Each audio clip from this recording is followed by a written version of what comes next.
Welcome to episode 5 of the Grace Shepherd's Memo. My name is Pastor David. It's good to speak to you and share a little bit from my heart this afternoon. I just want to say again how much I miss the fellowship of the church together physically. I'm grateful for the opportunity I have to even speak to you now, but I truly do miss being able to see you all. But I am grateful for this time. Today I want to take a few moments to just share with you something that's really been encouraging my heart, and I'll turn it into a little bit of an exhortation to you during this time. I would call you to read intentionally during this time. I always get excited. You could ask Serena this or anybody that knows me well. I get excited about trips and seasons of my life where I'm traveling somewhere specifically, and I always want to find a book, about that location or something on the way to that location to kind of be reading, something like that. And so seasons in my life, I search for specific reading, and in this time of my life, I'm drawn to two books presently. First is a book that I've read some of, but not very much. It's by Martin Lloyd-Jones, The Christian in an Age of Terror, and it's really just his sermons from World War II, both during and after. I thought that would be helpful to my soul, and I'm reading the biography of William Carey by S. Percy Carey, his great-great-grandson, I believe. And I would just ask you: Are you being intentional with your reading? This is a great opportunity for you to maybe turn off the social media site, turn off your phone, just stop refreshing, stop trying to gain encouragement just by what people are presently saying. And try to move forward by moving back, so to speak. I always find I get more encouragement as I read about God's church throughout all of history. I see that God's church has always encountered troubles and difficulties and even trials and kind of roadblocks sometimes.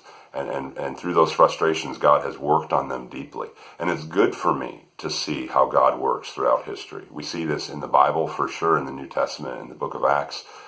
But even as you read Christian biography, you see God's sovereign hand at work in people's lives. Sometimes when it seems like there's more discouragements, you get the sneaky suspicion that God is up to doing something and doing something great. Just for example, this biography on William Carey is really encouraging to me. You probably know him. He's the kind of considered the father of modern missions. He lived from 1761 to 1834. Before going to India, he preached a sermon in May of 1792 where he said those famous words that we're all probably very familiar with: expect great things from God, attempt great things for God. And the order there was very significant. Matter of fact, as you continue to read the biography, you see him kind of going back to these words again and again. You can never expect too much from God, and you can never attempt too much for Him. Well. Anyway, let me just share with you just a little thing that encouraged me this morning. In 1793, he got on a boat with his family and one fellow missionary friend, and they were on this boat for 5 months, and they really had no contact with the world outside them. They were on the boat for the entire trip and didn't stop for mail or anything like that.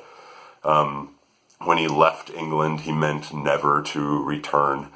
And when he got to India, he even before he got there, really, he started facing discouragements and difficulties.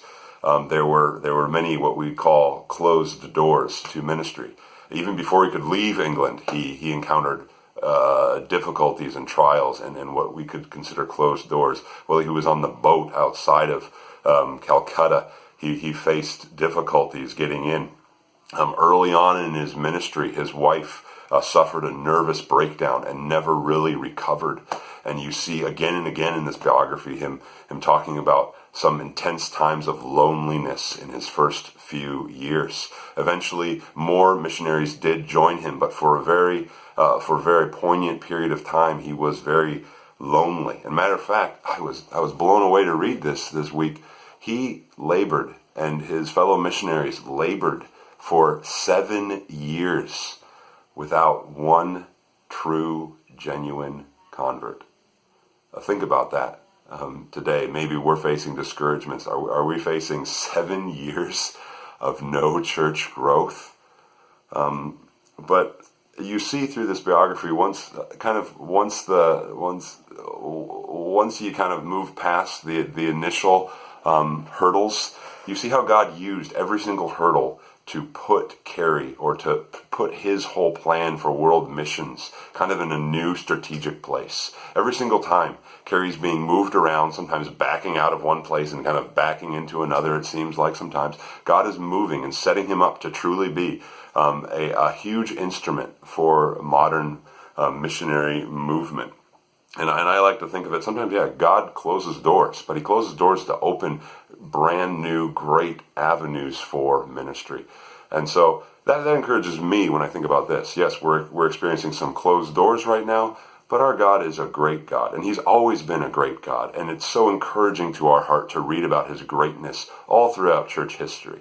And I would encourage you to be reading Christian biography. For example, you probably have some book on your shelf, right, that you haven't read in a while. Like this book, for example, I bought 4 years ago at a conference, and I have yet to read it. But there's something about it, something about this time. I was like, I want to read that book at this time in my life. Maybe you have a book like that.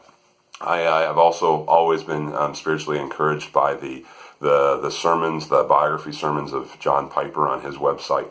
My wife, Serena, has been reading this book, About 5 Minutes in Church History. It's a book I took home from Shepherd's Conference. It's been very encouraging to her. But anyway, I would just encourage you, be reading intentionally this time, and particularly be reading Christian biography. It's good for us. It is good for our soul to see how God has always used hurdles and bumps and roadblocks for his glory. Thank you. I love you all. See you soon.